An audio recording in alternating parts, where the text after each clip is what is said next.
پچھلے دنوں خبر آئی تھی میڈیا پر، کتنے لوگ ایک موہوم سی امید پر ناجائز راستوں سے، غیر قانونی راستوں سے یونان جانے کی کوشش کرتے ہیں، وہاں سے یورپ جاتے ہیں۔ یورپ ہے اصل میں، یورپ جائیں گے تو پتہ نہیں کیا ملے گا وہاں سے، جیسے سونا رکھا ہوا اٹھا کے لے آئیں گے۔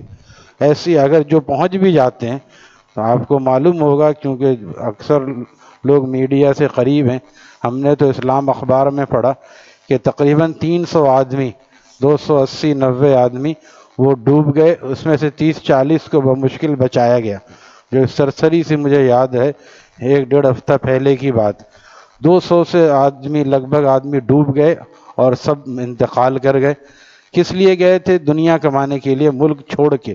شیخو پورہ کے لوگ، پنجاب کے لوگ، اس میں پاکستان کے زیادہ لوگ تھے موجود، پاکستان ہی کے اکثر لوگ مسلمان تھے، یعنی پورے پاکستان میں کہیں رزق نہیں مل رہا ہے، جو چھوڑ کے غیر قانونی راستے سے یورپ جایا جا رہا ہے۔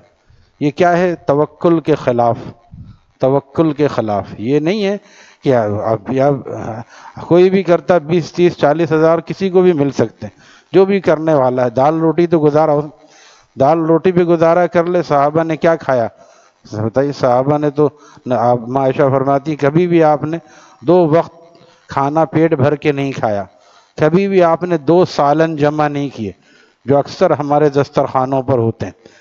منع نہیں ہے، لیکن یہ سوچیں تو صحیح کہ زندگی کیسے گزر سکتی ہے، فاقے سے بھی گزر سکتی ہے، ایک وقت کا نہیں۔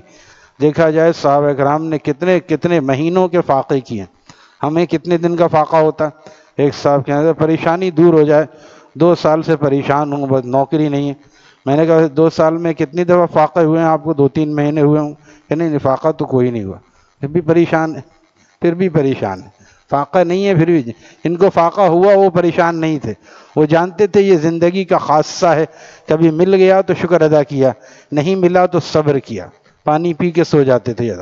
ہم نہیں کہہ رہے ہیں، اللہ تعالیٰ ہر ایک کو بچائے فاقے سے، فی زمانہ واقعی ایک مشکل کام، لیکن ہو بھی نہیں رہا ہے، ایسا بھی نہیں ہے فاقے سے غریب بھی کہتا ہے کہ بھوکا اٹھاتا تو ہے، سلاتا نہیں ہے، کھائے تھے پیٹ بھر کے، اب رات بھر میں ہضم ہو گیا، کیا کہ اس میں کس کا قصور ہے؟